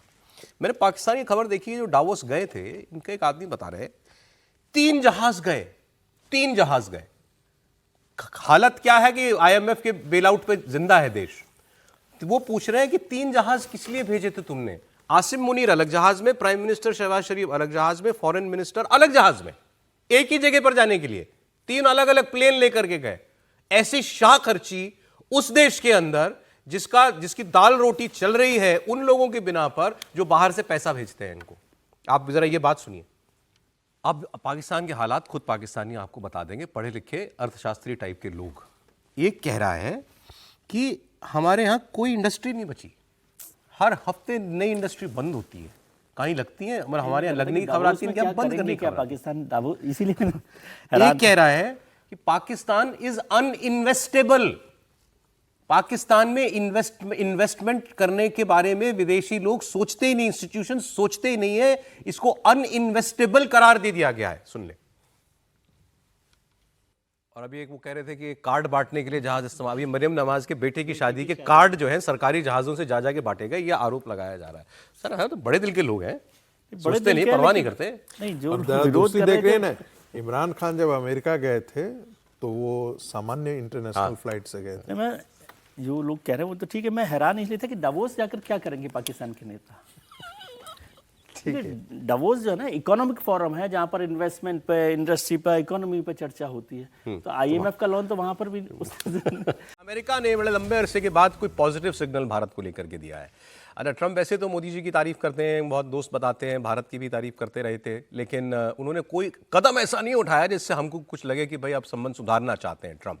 पहली बार एक ऐसा बयान आया है, अमेरिका भारत पर लगा 25% का एक्स्ट्रा टैरिफ हटाने पर विचार कर रहा है। ये बात कही है वहां के ट्रेजरी सेक्रेटरी, उनके फॉरेन मिनिस्टर, आप फाइनेंस मिनिस्टर मान लीजिए, स्कॉट बेसेंट, इन्हीं के कार्यक्षेत्र में सारी बातें आती भी हैं। उनका ये कहना था कि भारत ने, वो कर तो अपनी वाहवाही रहे थे कि हमने साहब 25% का टैरिफ लगा दिया, भारत ने रूस से तेल खरीदना बंद कर दिया है, कम किया, अब लगभग बंद कर दिया है, और अब शायद वो राह खुल जाए जिससे हम भारत के ऊपर लगा ये 25% का टैरिफ जो है इसको हम खत्म कर सकें। तो वो खुद इस बात को स्वीकार कर रहे हैं। चले, इनकी जो भी शर्त थी वो शर्त तो पूरी हो गई। हम भी रूस से तेल इसलिए खरीद रहे थे, बार बार भारत ने यह बात बताया, और अमेरिका ने हमको प्रोत्साहित किया था रूस का तेल खरीदने के लिए। जो बाइडेन के जमाने की बात है ये, जब ये वॉर शुरू हुई थी कि भाई रूस का तेल खरीदोगे तुम तो दुनिया में तेल की कीमतें जो है टिकी रहेंगी, नहीं तो उसमें आग लग जाती, तेल की कीमतें कहां की कहां पहुंच जाती। वो किसी देश को नहीं सुहाता। हमारी जरूरत थी, हमें प्रोत्साहित किया कि आप रूस से तेल खरीदिए। वहां चुनाव हुआ, ट्रंप साहब आ गए, ट्रंप साहब ने उसी काम के लिए जो बाइडेन ने हमसे मदद मांगी थी जिस काम के लिए, उसके लिए हम पर 25% का टैरिफ लगा दिया। अब ये कह रहे हैं कि चलिए, अच्छा हमने तेल तब भी इसलिए खरीदा क्योंकि प्रतिबंधित नहीं था तेल, सैंक्शंस नहीं लगे हुए थे रूस के तेल पर। इन्होंने सैंक्शंस लगाए तो हमने तेल खरीदना कम कर दिया। अब वो कह रहे हैं बंद कर दिया। चलिए आप ही की बात मान लेते हैं, अगर आपकी शर्त पूरी हो गई तो हट जानी चाहिए ना 25% का ये टैरिफ हमारे ऊपर से। वो बात यही कह रहे हैं, सुने। तो अब इन्हीं की बात को मान लें अगर, तो क्या वो वक्त नजदीक आ रहा है? बार बार ट्रेड डील की बात होती है। अभी ट्रंप ने डावोस में परसों क्या बोला कि जब एक इंडियन रिपोर्टर ने पूछा कि ट्रेड डील का क्या हुआ, तो उन्होंने कहा we will have a great deal soon. तो वो डील की बात कर रहे हैं, ये टैरिफ हटाने की बात कर रहे हैं। सर वो वक्त घड़ी आने वाली है क्या? तुरंत नहीं आने वाली, मुझे लगता है कि वो, लेकिन उस रास्ते पर बढ़ रहा है। क्योंकि इसको यूँ भी समझिए कि अमेरिका भी उस परेशानी को झेल रहा है जो हिंदुस्तान के साथ टैरिफ लगाकर जिस तरह की दुविधाएं, परेशानी वहाँ हुई है, और उसका विरोध भी वहाँ पर अमेरिका में उनको, ट्रंप साहब को झेलना पड़ रहा है। लेकिन जैसे स्कॉट बेसेंट ने कहा है, वो बात कुछ हद तक सही है कि हमने कम किया। इसकी जिक्र हमने पहले भी किया था, 2 महीने पहले उन्होंने रूसी कंपनियों पर प्रतिबंध लगा दिया ना, उसके बाद किया, तो उसके बाद हम लोगों ने उस पर कम किया। अब उस बात को भी मान लें तो तुरंत इस पर फैसला हो जाना चाहिए। स्कॉट बेसेंट किस बात का इंतजार कर रहे हैं? सही बात। और डावोस में तो ये सब मौके हैं जब, उसका कारण अलग है, तो उसको किस तरह से किया जा सकता है, मुझे नहीं लगता कि बहुत जल्दी हो जाएगा, लेकिन उस रास्ते पर हम बढ़ रहे हैं। और लेकिन आपने खुद ही कह दिया कि हम अब नहीं खरीद रहे थे, आप बोल रहे हैं तो फिर तो हटाओ, फिर इस बात के लिए लगा रहे हैं। सर अब देखिए, ट्रेड टैरिफ लगाने के बावजूद भी इंडिया का एक्सपोर्ट कमा नहीं है, गिरा नहीं है। मार्केट इंडिया ने खोज लिया। ग्रोथ जो है तीसरी जो तिमाही है उस पर 8 पॉइंट समथिंग आया है, और अभी जो वर्ल्ड बैंक का जो प्रोजेक्शन है 7.6 का प्रोजेक्शन आया है 26 के लिए। दूसरी बात यह है कि वहाँ के जो बिग फार्मा है और एग्रो इंडस्ट्री, उनका मानना है कि इंडिया अंडर पेनिट्रेटेड है मार्केट के लिए, इसके लिए भी जरूरी है। तीसरी बात, इंपॉर्टेंट बात ये जो आए हैं, अभी आपको यूरोपियन यूनियन का जो चीफ है वो आपके भारत में है, और उन्होंने आने से पहले क्या घोषणा कर रखी है, मदर ऑफ ऑल डील्स होने जा रहा है यूरोपियन यूनियन के साथ। हाँ, मैं मानता हूँ आज आ गई है। हाँ, आज आ गई उर्सुला वॉन डेर आ गई है। लेकिन तो एग्रीमेंट होगा। ऐसा नहीं है ना सर, यूरोप की सारी पूरी यूनियन जो हो जाए। मैं जो अगली बात वही कहने जा रहा था जी, कि आप एक तर्क ये दिया जा रहा है कि जितना हम करते हैं, और यदि हम पूरे यूरोप को एक साथ कर दें, फिर भी अमेरिका का ट्रेड आपके साथ ज्यादा होता है ट्रेड वॉल्यूम को लेकर के। लेकिन ये बात भी हमको नहीं भूलना चाहिए कि जो लॉस वहां पर हो रहा है वो हमको यूरोपियन मार्केट हमको कंपेंसेट करने के लिए सफिशिएंट है। नहीं, वो अपने आप में बहुत बड़ी घटना और जगह हम डाइवर्सिफाई तो कर ही रहे हैं। अब वो 27 तारीख को उस पर वो ट्रेड डील साइन होनी है, और कहा जा रहा है कि लगभग सारी चीजें उसमें सहमत हो चुकी हैं। उसी की तरफ भी ये इशारा है ना, उसी का मे बी वो दबाव इनको ऐसा सोचने पर उसने मजबूर किया हो। और उर्सुला वॉन डेर ने खुद कहा कि मदर ऑफ ऑल डील्स होगी है। अब ईरान को लेकर के आपने चर्चाएं सुननी बंद कर दी होंगी इस बीच में, क्योंकि ईरान में अब शायद वो पूरा दमन हो भी चुका उस पूरे आंदोलन का जो पिछले 28 दिसंबर से शुरू हुआ था। लेकिन ट्रंप ने नाना करते भी ये तो कही दिया, मान ही लिया कि हाँ, हम ईरान के ऊपर कार्रवाई करने की तैयारी कर रहे हैं। कब करेंगे कि नहीं ये नहीं कोई जानता। उन्होंने खुद बताया कि हमने एक बहुत बड़ा बेड़ा ईरान की तरफ भेजा हुआ है, और भगवान ना करे, उन्होंने कहा कि मैं उम्मीद करता हूं कि मुझे इसका इस्तेमाल करने का मौका ना मिले, जरूरत ना पड़े। लेकिन वो साथ में इसका मतलब ये भी है कि अगर मौका आ गया तो इस्तेमाल करेंगे भी। ट्रंप का रुख नरम है या गरम, ये आप सुनेंगे तो पता चलेगा, क्योंकि ट्रंप ने बहुत बड़ा सैन्य बेड़ा वाकई में मिडिल ईस्ट में जो है वो तैनात कर दिया है। इसमें वॉरशिप्स हैं, जो एयरक्राफ्ट कैरियर्स होते हैं, पूरा एक जंगी बेड़ा बैटल स्ट्राइक ग्रुप जो है वो चल रहा है। इसमें अलग अलग तरीके के जहाज, हवाई जहाज, हेलीकॉप्टर्स, सबमरीन भी साथ चलती है, वो सब जा रहा है। इसके अलावा F-15 विमान जो हैं, उन जेट्स, फाइटर जेट्स, उनकी तैनाती वहाँ आसपास के एयरबेसिस पर कर दी है। USS अब्राहम लिंकन बहुत जल्द अरब सागर या फारस की खाड़ी तक पहुंचने भी वाला, पहुंच गया सर।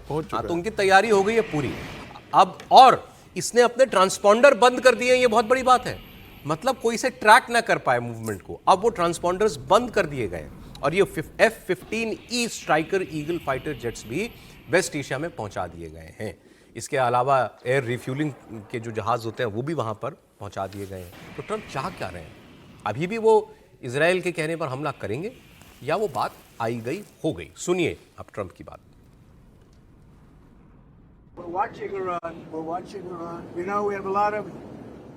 हम ईरान पर नजर रख रहे हैं, उन पर हमारी नजर है। आपको पता होगा कि हमारे बहुत सारे जहाज उधर की ओर जा रहे हैं। पता नहीं, शायद उनकी जरूरत पड़ जाए। हमारा एक बड़ा जंगी बेड़ा उधर की तरफ बढ़ा है और हम देखेंगे कि आगे क्या होता है। हमारे पास बहुत ताकत है, हमारे बहुत से जंगी बेड़े ईरान की तरफ बढ़ रहे हैं। मैं तो नहीं चाहूंगा कि कुछ हो, लेकिन हम ईरान पर बारीकी से नजर रख रहे हैं। गुरुवार को ही मैंने 837 लोगों को सूली पर चढ़ाए जाने से बचाया था। वो अब तक मर चुके होते, हर एक को लटका दिया गया होता। ये तो ऐसा है जो हजारों साल पहले होता था। ये एक प्राचीन संस्कृति है। वो लोग बहुत चतुर हैं, लेकिन ये बड़ी पुरानी संस्कृति है। जो 837 लोग सूली पर लटकाए जाने वाले थे, उनमें से ज्यादातर नौजवान थे और मैंने उनसे कहा कि अगर आप इनको फांसी दोगे तो हम आप पर जबरदस्त अटैक करेंगे। और ट्रंप साहब ने ये नहीं बताया कि उनकी फांसी की नौबत आई भी आपकी वजह से थी, क्योंकि आपने कहा था मदद आ रही है, लड़ते रहो, शहरों पे कब्जा कर लो, फिर मदद आपने भेजी नहीं। अच्छा, इसमें ईरान का जवाब भी आ गया। ईरान के IRGC के कमांडर ने कहा कि हमारी उंगली भी ट्रिगर पे है, यही शब्द थे उनके, हमारी उंगली भी ट्रिगर पे है। अगर हमला हुआ तो हमें बिल्कुल देर नहीं लगेगी जवाब देने में, और जवाब कैसा होगा ये अमेरिका जानता है। और पिछली बार भी उन्होंने कतर में इनके एयरबेस पर जो है वो हमला कर लिया था। और ये फांसी वाली बात पे भी ईरान ने कहा कि दोनों बातें गलत हैं, कि हम 800,000 लोगों को फांसी देने वाले थे, ये बात भी गलत है। और ये बात भी गलत है कि अमेरिका के दबाव में हमने कोई अपनी जुडिशियल कार्रवाई जो है वो रोक दी है। जिस पर जो कार्रवाई बनती है वो हम करेंगे। मतलब अगर वो कह रहा है अगर किसी को मृत्यु दंड दिया जुडिशरी देगी तो उसको हम लटकाएंगे भी, वो ये कह रहा। सवाल है ट्रंप क्या करेंगे? लेकिन चाइना डेली ने जो आर्टिकल छपा और जो चाइना डेली ने न्यूज़ छापी चीन के अंदर, वो बहुत इंपॉर्टेंट है और अमेरिका को समझना चाहिए। मतलब अमेरिका के लिए वो खबर छापी गई है। ये कहा गया है कि अगर अमेरिका ये सोचता है कि इस बार वो आके फिर ईरान पर हमला कर देगा और दुनिया चुप रहेगी और चाइना चुप रहेगा, तो ऐसा नहीं होने वाला है। इसका असर बहुत लंबा होगा और अमेरिका को उसका खामियाजा भुगतना पड़ेगा। तो कल चाइना टाइम्स ने क्लियर कर दिया है कि अगर आप हमला करते हो ईरान के ऊपर तो इसका असर पूरे दुनिया में होगा और उसका खामियाजा आपको भुगतना पड़ेगा। चीन कब आया किसी की मदद के लिए? नहीं, लेकिन चीन ने अभी जिस तरीके से कार्गो 12 उतारे वहां पर, जिस तरीके से हथियार बैठा, लेकिन चीन ने कह दिया कि वेनेजुएला को आप कब्जा कर लेते हो तो कोई दुनिया बोलती नहीं है। आप ग्रीनलैंड के ऊपर जिस तरह दादागिरी कर रहे हो तो दुनिया चुप है। आप मनमानी सब कर रहे हो, लेकिन आप अभी सोचोगे कि ईरान पर आकर आप हमला कर दोगे, इजराइल के साथ मिलकर बहुत सत्ता परिवर्तन कर दोगे। ट्रंप क्या करेंगे ये बताइए? ट्रंप हमले की तैयारी कर रहे हैं? मुझे लगता है कि ट्रंप अभी हमला नहीं करेंगे, क्योंकि जब उनको हमला करने का पूरा मौका मौजूद था, जब उन्होंने कहा था ईरान की जनता से कि भाई मदद बीच में रास्ते में आ रही है, तब आप गए नहीं। अब मुझे लग रहा है कि ट्रंप जरूर वहां जाएंगे, लेकिन ट्रंप हमला नहीं करेंगे, क्योंकि ट्रंप को यह पता है कि समय स्थिति वैसी नहीं कि हमला कर सकें। नहीं, मैं इससे इसलिए सहमत नहीं हूं कि ट्रंप पुख्ता तैयारी कर लेना चाहते हैं। और आपने देखा होगा कि पिछले 3-4 दिन जो है ट्रंप का बयान बहुत मॉडरेट था। ये बयान इसलिए मॉडरेट था कि उनके जो जंगी बेड़ा आ रहा था वो रास्ते में था। आप निकाल करके अरब सागर तक लाने में उनको कम से कम एक सप्ताह लग गया। हाँ, और कल जो मैंने न्यूज़ सुना था, टेलीविजन पर ही न्यूज़ सुना था कि अब्राहम लिंकन जो है वो अरब सागर में आकर के, जिसे कहते हैं ना, डेरा डाल दिया है। तो अब उनको लगता है कि हम चारों ओर से अपने आप को पहले पुख्ता कर लें, एयर सिस्टम को, डिफेंस सिस्टम भी डिप्लॉय कर दिया है उन्होंने। पैट्रियट और थॉट सिस्टम दोनों डिप्लॉय कर दिया है। तो अब ऐसी स्थिति में अब किस समय मौका मिलता है? देखिए, आक्रमण के तो तैयारी पहले करनी पड़ती है। एकाएक आक्रमण तो आप ईरान का, खासकर ईरान, आप कह रहे हैं करेंगे जरूर हमला? मेरे समझ से जरूर करेंगे। अब ग्रीनलैंड को लेकर ट्रंप क्या कह रहे हैं? ट्रंप ने एक बहुत बड़ा दावा किया। इन्होंने कहा था ग्रीनलैंड तो मुझे चाहिए। पहले कहा था कि मैं कैसे भी कर लूंगा, बाय फोर्स भी लूंगा। फिर उन्होंने कहा कि मैं मिलिट्री ऑप्शन मैंने टेबल से हटा दिया है। फिर एक खबर आई कि शायद $700 बिलियन में खरीदने वाले हैं। अब इन्होंने एक बयान दिया एयरफोर्स वन में डावोस से लौटते हुए कि ग्रीनलैंड पर हमारी डील हो गई है और ग्रीनलैंड में हम जो चाहें वो कर सकते हैं। उनके यही कह रहे हैं, जो चाहें हम कर सकते हैं। रिपोर्टर ने पूछा कितने दिन के लिए, उन्होंने कहा इन्फिनिटी, 50-100 साल की बात नहीं है, हमेशा हमेशा के लिए आप जो चाहें ग्रीनलैंड में अब अमेरिका को करने की छूट मिल गई है। तो किसी ने पूछा कि क्या आपको मालिकाना हक मिल गया ग्रीनलैंड का? उन्होंने कहा उसकी जरूरत ही नहीं है, उसके बगैर हम जो करना चाहें वो कर सकते हैं, ये डील हो गई है मेरी। सुन लीजिए। I think Greenland's going very well. It's in negotiation, and I think what we did today was great. Well, it's really in negotiation, but it's infinity. The time limit is infinity, meaning there is no time limit. It's forever. It's you hear about 99 years, 50 years. It's forever. That was discussed. We can do anything we want. We can do military. We can do anything we want. And it's being negotiated, and let's see what happens. I think it'll be good.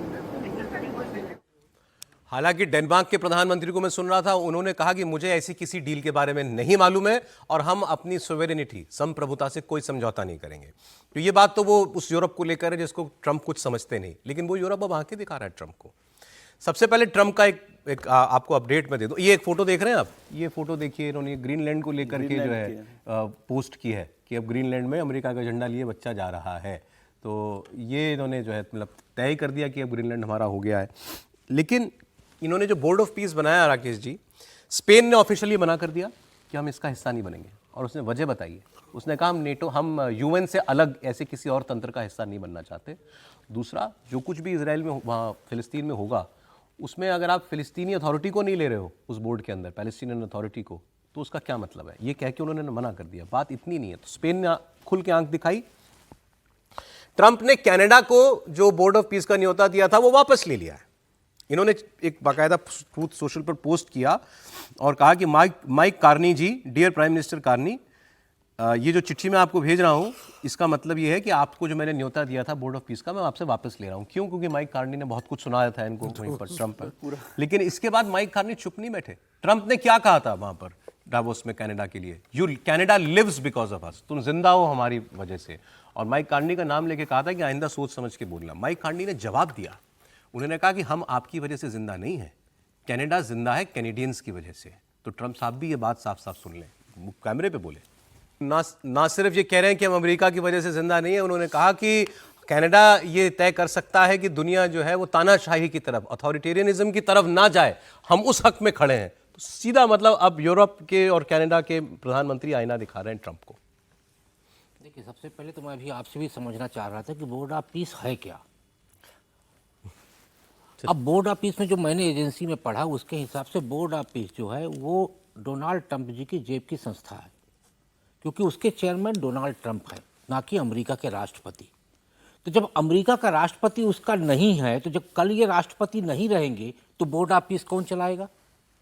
Trump साहब चलाएंगे, यदि उस agency की खबर को हम सही माने तो। उन्होंने कहा कि वो आजीवन उसके अध्यक्ष है और उन्हीं के। तो यदि आप राष्ट्रपति नहीं बनने के बाद भी ये जो 10-12 कूद के गए हैं देश की बोर्ड ऑफ पीस के हम मेंबर बनेंगे, तो वो जब चाहेंगे, राष्ट्रपति नहीं होते हुए भी जिससे चाहेंगे एक फौज खड़ी कर लेंगे वो, और जिस देश पे चाहेंगे उस पर अटैक करवाएंगे। यही है ना उनका मतलब। पाकिस्तानी जैसे देश कर भी देंगे, करेंगे ना। और बाकी अरब कितनी इस्लामिक कंट्रियां हैं, 8 आपने गिनाए को जा चुकी। तो बोर्ड ऑफ पीस को लेकर 11 मुस्लिम कंट्री। हाँ, तो बोर्ड ऑफ पीस को लेकर अब उसमें क्या है कि पहली बार, हम तो ये मान के चलते ताकतवर हो या ना हो, पहली बार नाटो देश खड़े हुए हैं अमेरिका के खिलाफ। बिल्कुल ठीक। और यही बात इनको बहुत ज्यादा मन को मसल रही है उनको, कि जो हमारे पीछे खड़े होते थे आज वो हमें आग। सर एक बयान और सुना देता हूं इसी पर आपको, यूके के प्राइम मिनिस्टर का बयान। अभी आप स्पेन ने बता दिया, कनाडा ने जवाब दे दिया, मैक्रोन जवाब दे के चले गए।